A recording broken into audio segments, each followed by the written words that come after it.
اور اپنے MCN business group کے آفس کا افتتاح کروائیں۔ تو اللہ نے ہمیں موقع دے دیا کہ عرفان خان بھائی کی خدمات کو،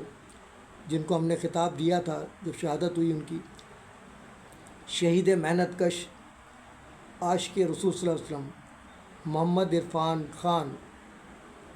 تو یہ ہمارا ٹائٹل تھا۔ اس ٹائٹل کو ہم برقرار رکھیں گے۔ ان سال بھی انشاءاللہ جو ہے ایوارڈ کا اجرا ہوگا عرفان خان شہید کے، جو کہ رضوان بھائی کے مشورے سے تاجر برادری کی جو خدمت جن لوگوں نے، چاہے ضروری نہیں ہے کراچی الیکٹرانکس ڈیلرز کے حوالے سے دیے جائیں، بلکہ ہم عرفان بھائی سے بات کریں گے کہ آپ جو بھی تاجر برادری کے رہنما آپ کی نظر میں ہیں اور وہ بلا امتیاز رنگ و نسل بذب زبان عقیدہ خدمت کر رہے ہیں تاجر برادری کی، ان کو بھی آپ عرفان خان بھائی کے نام سے ایوارڈ دیں،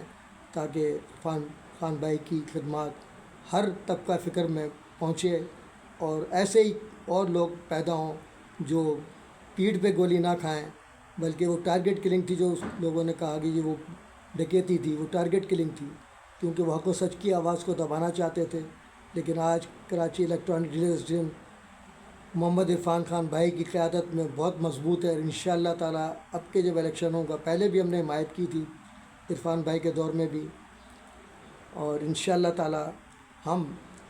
بہترین، جس طرح ہم نے ہائی کورٹ بار الیکشن میں حصہ لیا، سندھ بار کے الیکشن میں حصہ لیا، کراچی بار کے الیکشن میں حصہ لیا، اسی طرح ہم MCN بزنس گروپ کی جانب سے انشاءاللہ تعالیٰ محمد عرفان خان بھائی کے لیے ابھی سے تیاری کر رہے ہیں، بھرپور طریقے سے انٹری دیں گے، اور انشاءاللہ تعالیٰ کامیابی محمد عرفان خان بھائی کی قدم چومے گی انشاءاللہ تعالیٰ۔ اسی پیغام کے ساتھ ایک اور اہم اعلان میں کرنے والا ہوں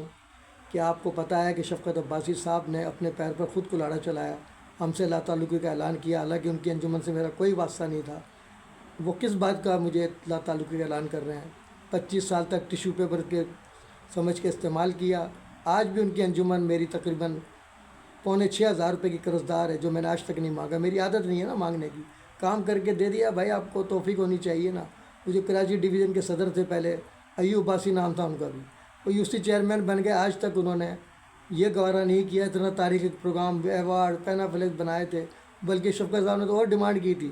بولا 7-8 ایوارڈ اسلم اور بنا کے لیا، کیونکہ وہ لوگ زیادہ آ گئے تھے، اب ان کو ہم نے ایسے ہی تصویر کھنچا لی ہے، پھر بعد میں ان کو پہنچانا ہے۔ میں نے کہا پہلے والے پیسے ہی شفقت صاحب نہیں ملے، اب کون سے ایوارڈ بنا کے دوں آپ کو؟ یا آپ آرڈر تو کر دیتے ہو، آپ کے آرڈر پہ ہم لوگوں کو کام کر دیتے ہیں، اور یہ لوگ پیسے تک نہیں دیتے اور آپ کو بتاتے بھی نہیں ہیں۔ اب ہمیں تو شرم آتی ہے نا شفقت بھائی صاحب سے کہیں جی 5,500 روپے 6,000 روپے میرے بل رہتا وہ دے دو، مجھے کیا ضرورت ہے؟ لیکن آج انہوں نے جب اپنے پیر پہ کلاڑا چلایا تو یہ بات بتانا بھی ضروری ہے۔ اور آپ کو یہ بھی پتہ ہوگا کہ ہم گئے تھے پروگرام میں، اور انہوں نے کیا کیا بھائی، جب میرے بڑے بھائی امتیاز عباسی نے اعلان کیا کہ ساجد عباسی کو میں 50,000 روپے منتھلی دوں گا، تو اگر میں نے اپنے بھائی کی آواز پر لبیک کہتے ہوئے 5,000 روپے کیش نکال کر سردار بابر عباسی دیا، تو شفقت عباسی کو تھا لیکن کینہ بغض تھا، میرے خود ہی دے دو، تو بابر عباسی صاحب کو اعزاز حاصل ہوا، انہوں نے ساجد عباسی کو دیا، اور پھر بعد میں مجھے کہا کہ یار بہت صحیح کیا تم نے، کیونکہ اس بیچارے کے پاس جانے کا کرایہ بھی نہیں تھا اسلام آباد کا، تو تم نے صحیح کیا، کیش دے دیا۔ اب وہ اسی سے چلا گیا، آپ کا شکریہ ادا کر رہا تھا، میں بات کراؤں گا جو آج تک نہیں ہو سکی، کیونکہ سردار بابر عباسی کے پاس بیچارے کے پاس ٹائم ہی نہیں ہے، وہ اپنا شفقت عباسی کی خوشنودی کے لیے ان کے ساتھ وہ کھڑے ہیں، اور میں تو ان کو بھی کہہ رہا ہوں، میں نے کہا چھوڑ دیں، آپ کے ساتھ بھی وہی ہوگا جو ایوب عباسی کے ساتھ ہوا۔ مخلص لوگوں کی کوئی قدر نہیں ہے تنظیموں میں، چاہے کوئی سی بھی تنظیم ہو۔ بہرحال میرا مشورہ ہے ان کو مفید، باقی ان کا فیصلہ انہوں نے کرنا ہے۔ میں تو 25 سال کا تجربہ ان سے شیئر کر رہا ہوں کہ اسلم علی کے ساتھ جس نے اس کو لیڈر بنایا شفقت عباسی کو، کہاں نہیں لے گیا، میں شہزاد پور میں جا کے ان کا استقبال کروایا، عباسی کرواتے ہیں نا استقبال، اسلم علی لے گیا تو گولڈن جوبلی اپنی اسکول کی تقریب میں، اور جا کر عباسیوں سے بات کی، اور پورے شہر میں ان کا استقبال کروایا۔ تو بھول گئے نا شفقت عباسی، کیونکہ اب وہ مفاد پرستوں میں گر چکے ہیں، جو ان کے قصیدے پڑھتے ہیں، جو ان پہ مال خرچ کرتے ہیں۔ اسلم علی کے پاس تو مال نہیں ہے نا یار، تنظیم چلایا، شفقت عباسی پہ لگایا اپنا پیسہ، بہت لگایا اسلم علی نے، بڑے بڑے پروگرام کیے شفقت عباسی کے لیے، وہ آئے بھی میرے، لیکن اب ان کو الرجی ہو گئے ہیں، اسی وجہ سے انہوں نے دہشت گردوں کا ساتھ دیا، عزیز مہدی جیسے چیٹر لوگوں کا، جو ذیلی خبریں سناتے ہیں کہ صاحب وہ دہشت گردوں کے اجلاس میں شریک کی، اس پہ اعتراض نہیں ہے، اسلم علی عزت دے رہا ہے تو اس پہ اعتراض ہے، تو بھگ دیں گے خود، میرا کیا بگاڑ لیا یار، ذلیل رسوا ہوں گے، منافق جب منافقت کریں گے تو اسی طرح ذلیل یہ عزت وہ سمجھ رہے ہیں کہ اب تنظیم بہت مضبوط نہیں ہو گئی، اب تنظیم کمزور ہو گئی ہے کیونکہ مفاد پرستوں کے گھیرے میں آ چکی ہے۔ اب انجمن اتحاد عباسیہ کے زوال کا وقت شروع ہو چکا ہے۔ جس نے بھی اسلم علی سے پنگا لیا، چاہے وہ ڈاکٹر اشرت العباد ہو، آپ کا ڈاکٹر عاصم ہو، چاہے D G radio Pakistan Ghulam Murtaza Solangi ہو، چاہے مصطفیٰ کمال ہو، جس نے بھی اسلم علی کے ساتھ زیادتی کی،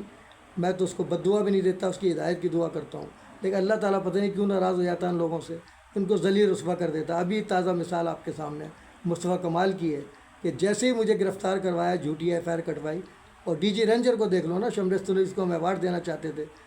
بشیر بھائی کے ساتھ جانا چاہتے تھے، اچھا ہوا ہمارا ایوارڈ ضائع نہیں ہوا، اس کا چہرہ بھی سامنے آ گیا کہ اس کے کہنے پر گن پوائنٹ پر تیموریہ تھانے میں ایسے شخص کے خلاف جھوٹی F I R London target کل کی کٹوائی اس نے، جس کی ملک و قوم سفارکوں کی بقا سلامتی کے لیے 33 سالہ خدمات، اور جس کو میجر جنرل عامر ندیم نے وی وی آئی پی پروٹوکول کے ساتھ بلا کر خفیہ ملاقات کی اور خراج تحسین پیش کیا، مہران کمیونیکیشن نیٹورک کے لیے کہا کہ یہ ایسی تنظیم ہے، میں بہت خوش ہوں مہران سے، لوگ لاکھوں روپے فنڈ کھا جاتے ہیں، ملک کے لیے کام نہیں کرتے، ایسے شخص کو ایس پی ڈی کے افسران بالا اس کو سلوٹ پیش کریں، آرمی چیف اس کو لائک کرے، تو یہ کون ہوتا ہے؟ مصطفیٰ کمال، ڈی جی رینجر شمریز تنولی دونوں ذلیل ہو رہے ہیں۔ آئے نا کورٹ میں، چیلنج ہے میرا، ابھی حد تک عزت کا دعویٰ کروں گا ان کے اوپر، دونوں کے اوپر کھلا خط لکھا ڈی جی رینجر کو، جواب تک نہیں دیا، کیسے دے گا؟ اس قابل ہی نہیں چھوڑا اللہ نے اس کو، کہ جو ہمارے جونیئر آرمی آفیسر کی بیگم کے ساتھ ریپ کر کے ذلیل ہو گیا، وہ ایک الگ بات ہے کہ اب بھی سیٹ پر بیٹھا ہوا ہے کرپٹ نظام کی وجہ سے، اگر اس میں جرات ہے تو ریزائن کرے اور اس کی تحقیقات کا حکم دے کہ مجھ پر جو جھوٹا الزام لگا ہے تو اس پہ ایکشن لینا، ہمارے شاہد جتوئی بھائی کو، اکبر صافی کو سزا دے، یا پھر ریزائن کرے، اعتراف کرے اپنے جرم کا، تاکہ اس کو سنگسار کیا جائے۔ یہ ہے سب حقیقت۔ اسلم علی ڈرتا نہیں کہ اس سے موت وقت پہ آئے گی، چاہے شمریز تنولی کے ہاتھوں آئے یا تھنڈر اسکواڈ جماعت اسلامی کے ہاتھوں آئے، چاہے ایم کیو ایم کے غداروں کے ہاتھوں آئے، ہم تو شہادت کے لیے تیار ہیں، کیونکہ ہم تحریک مسلم کے غازی ہیں، اردو تحریک کے غازی ہیں، شیعہ سنی فساد پٹیل پاڑے کے غازی، ہم سینے پہ گولی کھائیں گے، بھاگیں گے نہیں، پیٹھ پہ گولی نہیں کھائیں گے انشاءاللہ۔ اس کے ساتھ ہی میں آپ کے لیے اعلان کر رہا ہوں کہ اب ہمیں خلیل الرحمن عباسی ایڈوکیٹ جیسے، جو کہ انجمن اتحاد عباسیہ کے بانی ہیں، ان کی بھی تذلیل کی جا رہی ہے، جو ہم برداشت نہیں کریں گے۔ انہی کی تصویر کو استعمال کیا شفقت عباسی نے، ان کو پسند نہیں آیا کہ اتنے عرصے بعد خلیل الرحمن عباسی ملے ہیں اسلم علی سے، اور وہ خوش کیوں ہو رہے ہیں اسلم علی کو دیکھ کے۔ میں نے تو اسٹیج پہ بلایا نہیں، اور وہ اسٹیج پہ کھڑے ہو کے اس کے ساتھ تصویریں بنا رہے ہیں اور ہماری منافقت کا پردہ چاک کر رہے ہیں، تو انہوں نے انہی کو نشانہ بنایا، ان کی تصویر کو پوسٹ پہ ڈالا کہ یہ تصویروں کو استعمال کرتا ہے۔ تو بھائی خلیل الرحمن عباسی کو استعمال کروں گا تو آپ کو اس کے تکلیف ہے، آپ کی تصویر کو تو میں نے بالکل مسترد کر دیا ہے، کوئی ضرورت نہیں شفقت عباسی کی اسلم علی کو۔ میرے لیے امتیاز عباسی، خلیل الرحمن عباسی ہی کافی ہیں، جو میری عزت کرتے ہیں اور عزت دیتے ہیں، اور میں بھی ان کی عزت کرتا ہوں۔ انشاءاللہ تعالیٰ پردہ چاک ہو چکا ہے شفقت عباسی کی منافقت کا، وہ ذلیل رسوا ہو چکے ہیں، مانیں یا نہ مانیں۔ سردار بارواسی کو پھر مشورہ دیتا ہوں کہ نکلو ان کے چنگل سے، اپنی صلاحیتوں کو ملک و قوم کی بقا کے لیے استعمال کرو، ان مفاد پرستوں کو چھوڑ دو، یہ تمہیں ذلیل رسوا کر دیں گے، جس طرح آج ایوب عباسی کو ذلیل رسوا کیا ہے انہوں نے، اور وہیں کیا محفل کے اندر 2 دفعہ۔ ایوب عباسی کے لیے لمحہ فکر یہ ہے کہ اسلم علی کو دھوکہ مت دو، اب بھی اسلم علی کے لیے ساتھ کھڑے ہو جاؤ، استاد کی حیثیت سے احترام کرتا ہوں، ابھی بھی ان کی تصویریں چلا رہا ہوں، کیونکہ استاد کا درجہ بہت بڑا ہے، استاد اگر غلط کر رہا ہے تو اس کا مطلب نہیں ہے میں بھی اس کے ساتھ غلط کروں، نہ سنت نبی صلی اللہ علیہ وسلم یہ ہے۔ اس کے ساتھ ہی میں ان نعروں جنا کیب قومی یکجہتی کا نشان، جیوے جیوے پاکستان، نو جنا کیب نو انٹری مدار قائد، اگر ہم غدار وطن ہوتے تو آپ سردار وطن ہوتے۔ امام بنا اسلام کے فرامین در اتفاق نصرت دیت، در نفاق عظیمت دیت، مذہب ما کتاب اللہ و اتباع سنت رسول اللہ علیہ وسلم، بعمل مقبول بے عمل مردود، میرا جاہل بھی ان کے عالموں پر بھاری ہوگا۔ تاجدار ختم نبوت زندہ باد، افواج پاکستان زندہ باد، پاکستان پائندہ باد کے ساتھ آپ لوگوں سے اجازت چاہتا ہوں۔ اللہ حافظ، اب تک کے لیے اتنا ہی کافی، ملتے ہیں پھر وقفے کے بعد۔ باخبر رہنے کے لیے دیکھتے رہیے وقت خبر تک، ظلم کے خلاف مظلوموں کے ساتھ اساس پاکستان کا نگہبان، نڈر بے باک حق پرست صحافت کا نمبردار، MC news HD vibe TV Pakistan.